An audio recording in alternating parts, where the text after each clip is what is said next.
नमस्कार. आऊचा खाऊ या यूट्यूब चॅनलवर मी मेधा तुमच्या सगळ्यांचं मनापासून स्वागत करते. आतापर्यंत आपण वाळवण प्रकारातले बरेच प्रकार बघितले.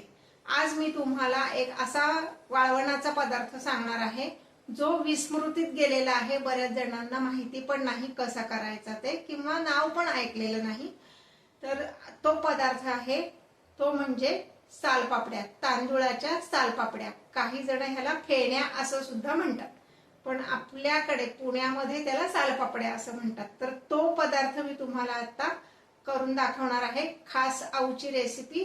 चला तर मग रेसिपी बघूयात. हे पहा, सालपापड्या करण्यासाठी मी कोळम तांदूळ घेतलेला आहे. हा अर्धा किलो तांदूळ आहे, म्हणजे ह्या भांड्यानी 2 भांडी एवढा हा तांदूळ आहे. 3 ते 4 वेळा पाण्याने स्वच्छ धुतलेला आहे, म्हणजे त्याला जी काही पावडर लावलेली असती, धूळ असती, ते सगळं निघून जातं. आणि आता हा तांदूळ बुडेपर्यंत मी ह्यामध्ये पाणी घालणार आहे.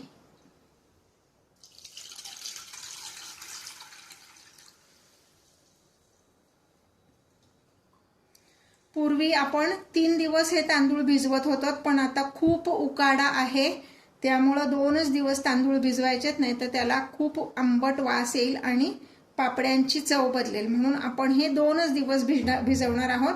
पण तरी सुद्धा 1 दिवसांनी आपण ह्याचं पाणी बदलणार आहोत. आता मी हे झाकून ठेवते.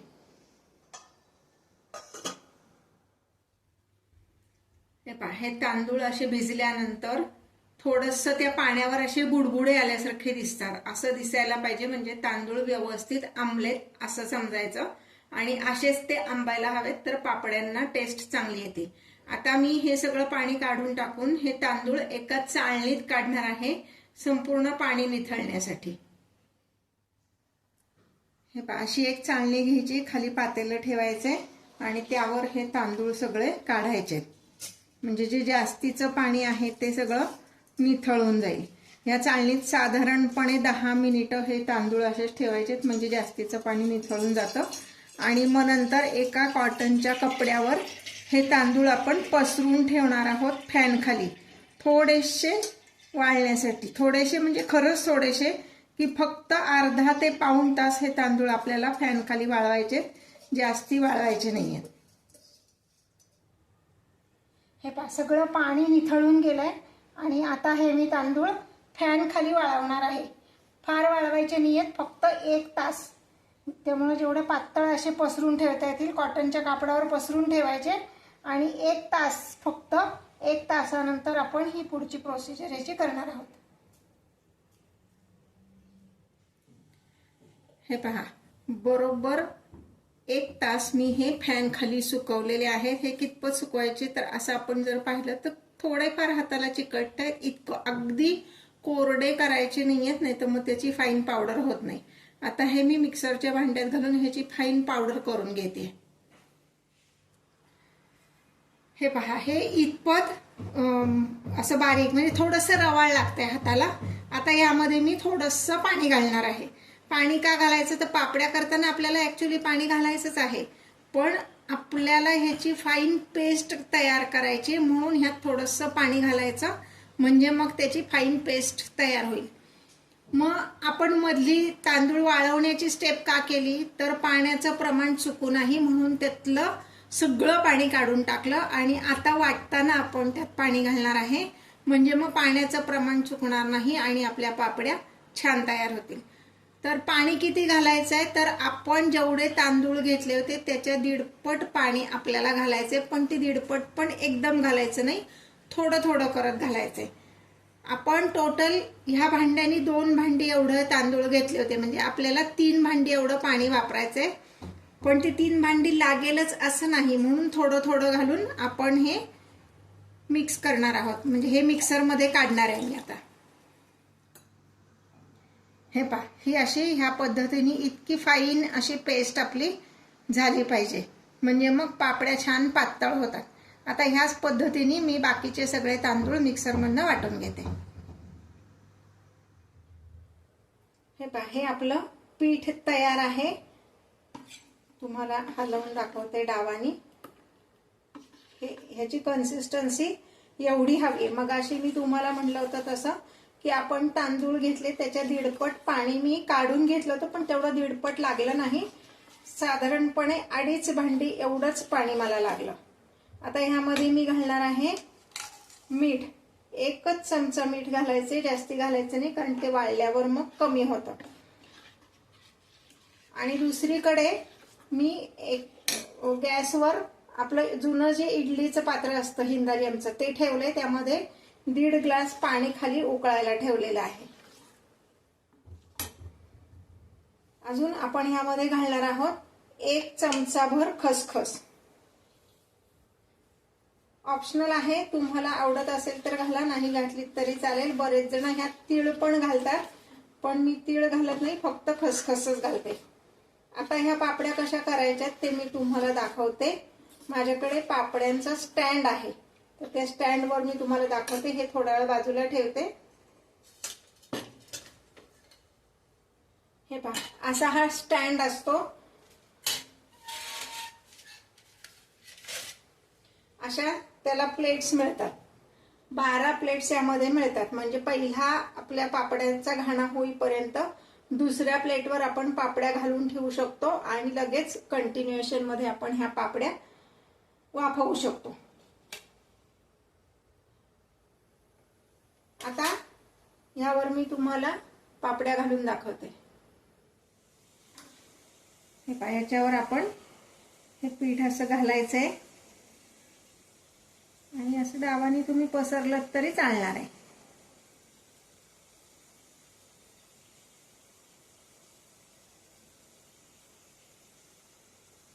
आणि हे जे पान आहे हे ह्या स्टँड मध्ये आपण अडकवायचे. अशी 6 पानं ह्यामध्ये बसतात.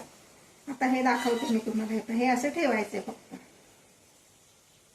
अशी 6 मी घालून घेते.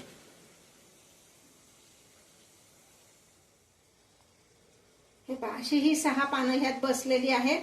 आता ह्या इडली पात्रात मी हे ठेवतेय आणि त्याच्यावर आपण झाकण ठेवणार आहोत.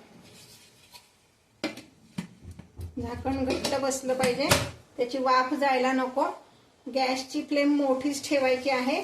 साधारण 5 ते 7 मिनिटं ह्या शिजण्यासाठी लागतात. हे पहा, बारकाईने जर बघितलं तर ह्यातनं अशी वाफ बाहेर येताना दिसतीये, म्हणजे हे आपलं शिजलेलं आहे.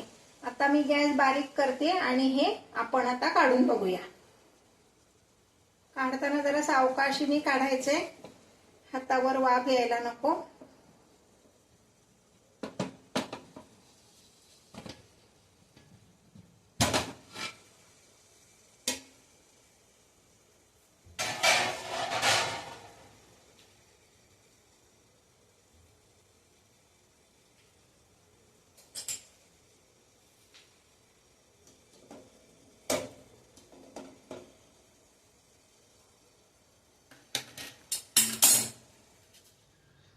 हे पहा, एका परातीमध्ये पाणी घेतलंय आणि त्यात मी ही पानं टाकलेत आणि सुई फक्त अशी कडेने फिरवली ना, हे पहा, जस्ट सुई फिरवली की पूर्ण अशी पापडी छान निघते. हे पहा, अशी अलगद पूर्ण निघते. आणि ही पापडी बऱ्यापैकी पातळ झालेली आहे. तुम्ही अति पातळ केलीत की ती तळताना करपणार. तर हे पहा, अगदी माझी बोटं ह्यातनं दिसत आहेत, एवढी ही पातळ झालेली आहे. हे आता आपण एका प्लॅस्टिकच्या कागदावर वाळत टाकणार आहोत. हे पहा, ह्या सालपापड्या आपल्या तयार आहेत. पांढऱ्या बरोबर इतर रंगाच्या पण मी सालपापड्या तयार केल्यात. आपला खायचा रंग घालायचा थोडा थोडा, म्हणजे रंगीत पापड्या तयार होतात. ह्या व्यवस्थित वाळल्या आहेत. म्हणजे एक दिवस मी घरातच फॅन खाली वाळवल्या आणि दुसऱ्या दिवशी उन्हात ठेवल्या. ते आता छान वाळलेले आहेत. आपण आता ह्या तळून बघणार आहोत. गॅसवर मी कढईत तेल तापत ठेवले, तेल तापलेलं आहे. आता आपण ही पापडी तळून बघूया.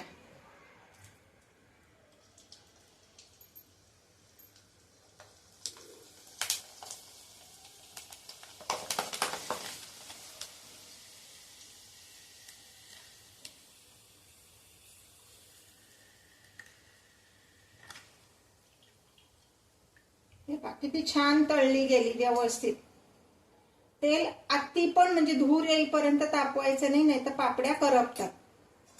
तेल तापवताना नेहमी लो फ्लेमवर तापवायचं आणि मग गॅस मोठा करायचा. लो फ्लेमवर तापवल्याने काय होतं, तेल सगळीकडे इव्हनली तापतं.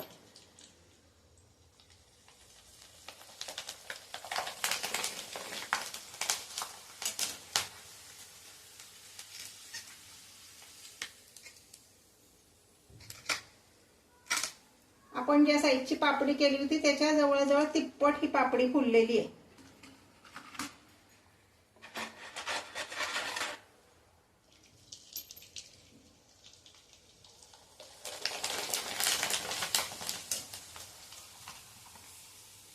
अशी रंगीबेरंगी पापड्या किंवा पापड केले ना की मुलांनाही ते खायला आवडतं आणि दिसतं पण छान.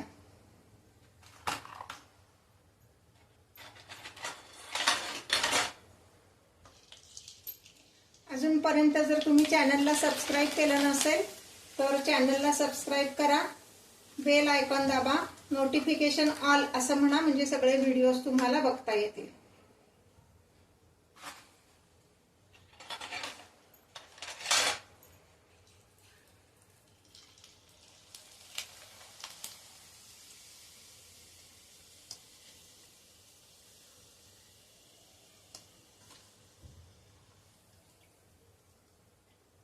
आता आपल्या पापड्या तळून झालेल्या आहेत.